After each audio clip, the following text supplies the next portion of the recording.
Right, so I'm going to respond to some of the comments that are posted on the 4 video series, Dialectica with Jonathan on individualism. I think, again, there's so much misunderstanding. It's so difficult to do this because of the context, these short little comments that people give. I think some of them are funny. I almost don't know what to say. Um, some people are very dismissive. I think Emerson has a great line. He says, "Foolish consistency is the hobgoblin of petty minds." There really is a great concern, especially over in these tiny little 10-minute videos, or even in an interview where you're sort of just trying to see what exactly other people's assumptions and beliefs are.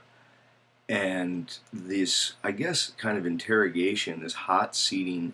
I think there's one person, there's some war or something. Please go check out this person's comments. I would recommend everyone very carefully look at this person's comments. The person seems to be suggesting that I'm saying that there is really only this one real thing called society, and then individuals are little parts of it, and that I'm a communist. It's bizarro that some of the arguments that are being made. But this person, he or she, or whoever this person is, I think is an ontological realist with regard to the individual. This person, in one of these comments, this person says, "Oh no, the individual is the only thing that's real." I don't think this person really would love, I don't think this person would want to have to give us a 10-minute video on what they mean by a person, because I think we're going to bring out the contradiction stick and go, oh boy, I don't know, it sounds very contradictory, because it seems like the person is confusing very deeply the issue of individuation from selfhood and from personhood. Yeah, there seems to be a significant difference between the fact of organismal individuation, which you can find throughout all of nature, and then what we're going to call self. I think that this person's position is, and if you want to argue this, then argue it.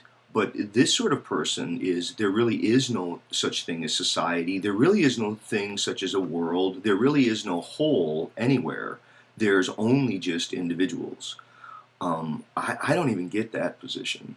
That one is sort of spooky. And I guess it also is caught with every insect, every tree, every plant has a self. Now, to speak of the organismal integrity that allows, the individuated biological organism to continue, that to me is one thing. You can keep a person on life support whether they're aware of it or not. Well, there's a great problem. A plant behaves, but it doesn't even have a nervous system. What will you do with that? There's all kinds of problems of individuation. I don't think too many people really understand, I guess, what I'm trying to say. I think the position that I'm trying to give is much deeper than I think some people are even imagining. The people who I would recommend you read, go read Martin Buber's I and Thou. Go really study that. Go really study Sartre's Being and Nothingness. Go look at Bakhtin's work, particularly his early work on Toward a Philosophy of the Act, and then his fullest developmental, philosophy of dialogism and the notion of dialogical consciousness. I think there are many people who seem to believe that you're born with a mind.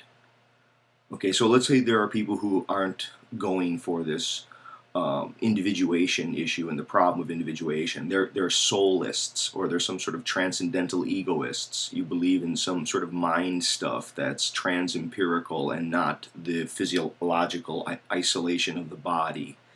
Okay, I'm not saying that that's wrong. I personally don't buy it. I think the evidence is that we are social through and through, that we have fundamental dialogical consciousness, that you've only become yourself through others, that if you wouldn't have experienced others reacting to you during your own babbling period, you wouldn't even know you're here. There isn't a self that's there. I think some of this comes from these popular television shows like Look Who's Talking, where you have the baby there and the baby's talking to itself. in a language that it hasn't yet learned. Yeah, I mean, that makes it intelligible for the audience, but it really creates prejudices. We see the same thing with dogs and cats and the little talking dogs and the talking animals. I think that that's fine for people, again, to try to understand and anthropomorphize those kinds of experiences. I'm not sure that I want to say that all the other species of animals, they all have selves and they deal with the issue of selves in communities. People who have never read Josiah Royce's very wonderful essay, and I have shot videos here on Royce and the notion of community and the problem of human community and the creation of human community. Are human communities, the fact of community, is that qualitatively different than the sheer organismal fact of sociality? See, I think when I say that you're social in your being, it's not just that we're social like other animals are social. That's true, we are. But we're also uniquely social in our being in that you're otherized from the inside out.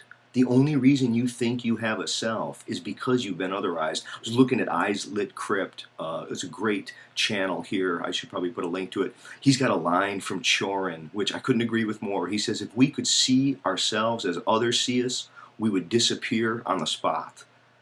Yeah, if you could see the world as others see you, you disappear. That is, the world itself only came to be able to haunt itself by infecting itself with a room-making nothingness. Yeah, that's right. That distance is essential. And so to that extent, you became yourself by being otherized from the inside out. You've gained a self by incorporating an ancient alien other. You call it language.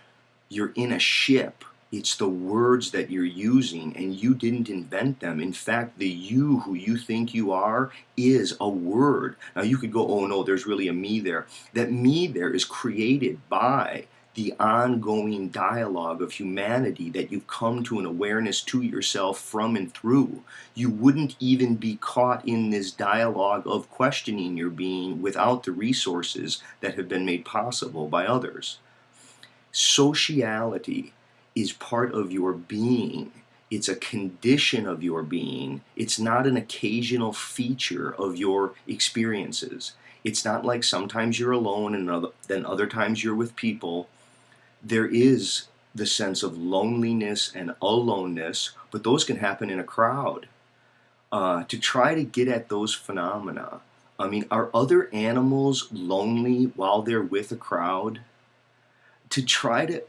I'm not sure that this, again, this very glib and dismissive, which is fine, that's fine, very glib and dismissive war or something or another on these comments.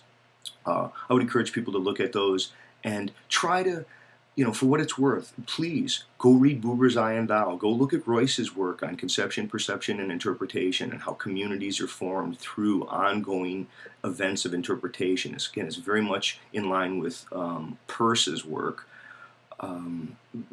People want to understand dialogism as it was laid out by Bakhtin and by Buber, that consciousness itself is dialogical, it's a multi-voicedness. The voices of others are the original echo chamber from which and in which you emerge. There wasn't a you that preceded and is somehow fundamentally independent of. It's sort of like try to say something that's completely intelligible to only you, right? How would you know that something's intelligible or unintelligible? I mean, if you can say something that makes sense to you and only you, but can't be made sense of by anyone else, look out, man. They're going to take you away.